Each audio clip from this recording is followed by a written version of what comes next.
Nelson Mandela called for the return of human remains at the Iziko Museum in 2004.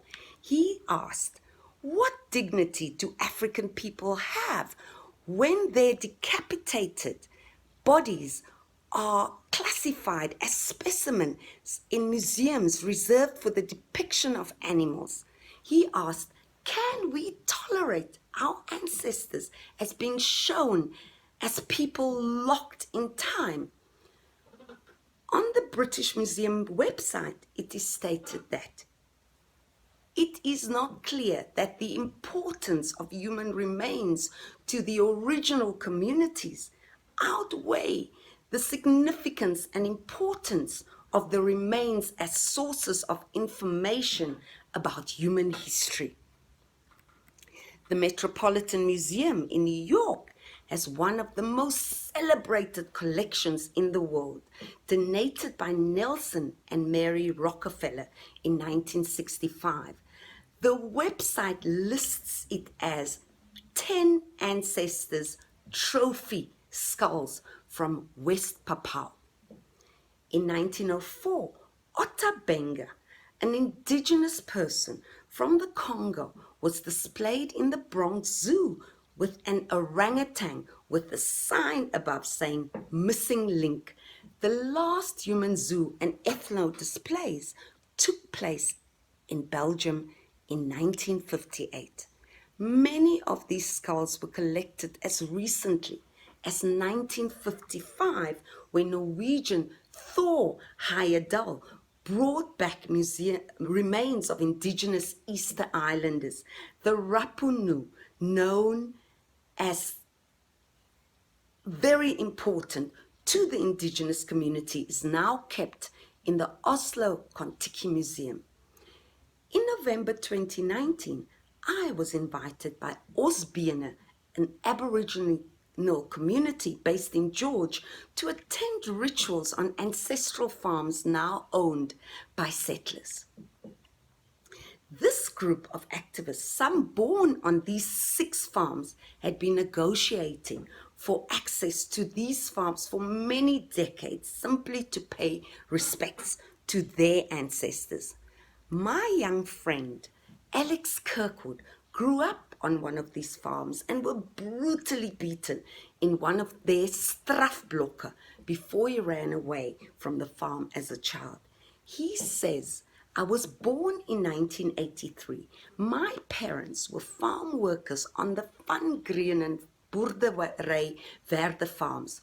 2 of my siblings died at the young age and were buried on the farm. My mother, who died while giving birth to me, were also buried there. When the younger generations of European settlers took over the farms, they decided to extend it into the graveyard in order to grow pumpkins. My elders were forced to plow our ancestral graves. Heavy machinery was used, and when we saw skeleton body parts being pulled up and scattered all over the ground, it was one of the most devastating signs I've ever seen in my life. This community called for the government to immediately stop the plowing of graves by European settlers on ancestral land, investigate the desecration of Second World War graves, investigate the disappearance of slaves forced to work for the Italian prisoners of war, secure visits for the descendants of those buried on these stolen farms. A few months ago, during a ritual of the otter, one more skull with the missing jaw was found by the Aboriginal community in the streams high up in the Outeniqua Mountains.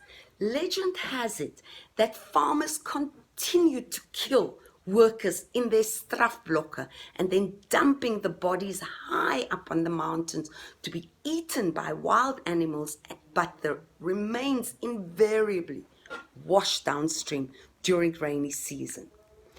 Before colonization, the dead was buried immediately close to where the person lived in the kraal as soon as all family and relatives have been informed. Mourning was an individual prerogative, as the grave would be close to the home inside the kraal. The next of kin would be bathed and embalmed with buchu for 3 to 6 months. This would mark a period of mourning and healing. The dead would be buried in deep holes towards the rising sun in a sitting position. They would first be smeared with kameeldoring or buchu balm and then wrapped in animal skin and placed in the earth. The hole is then slowly filled up with soil, ensuring that the dirt does not hit the head of the dead. When the grave is closed, it is covered with stones to ensure that wild animals cannot dig it up. Shortly after burial, the grave would be marked with a big rock. Families were buried very close to each other, and children born shortly after the burial often are named after the deceased. Christianity played a role in changing the death rituals. Nowadays, the body is buried 3 to 5 days after death, and sometimes more. Night vigils are also held. Although death rites and burial rites differ from one Khoi nation to the other, all groups have funeral rites and various methods of keeping in touch with the transitioned.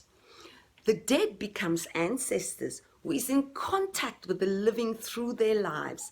The ancestors transcends into another spiritual world from which they keep ties with the living.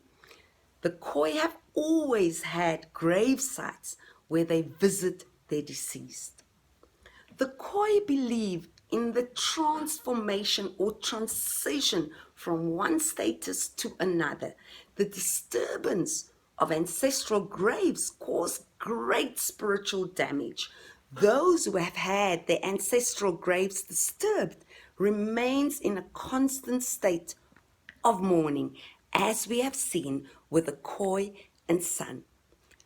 To become an ancestor is an ongoing process, and one should have lived the kind of life that will decide the kind of ancestor you would then become.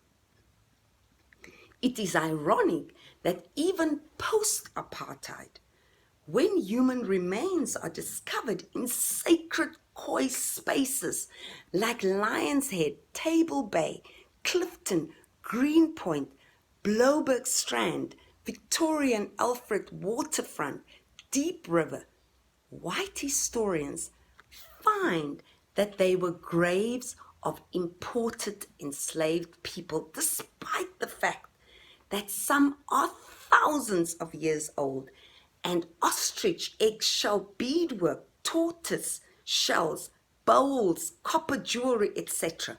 are found in the graves. The return of human remains is a crucial part of restorative justice as we bury our ancestors with rituals and burial rites. We need closure. Khoi believe that the remains stay part of the community. We believe that they are, and that gives us a sense of belonging.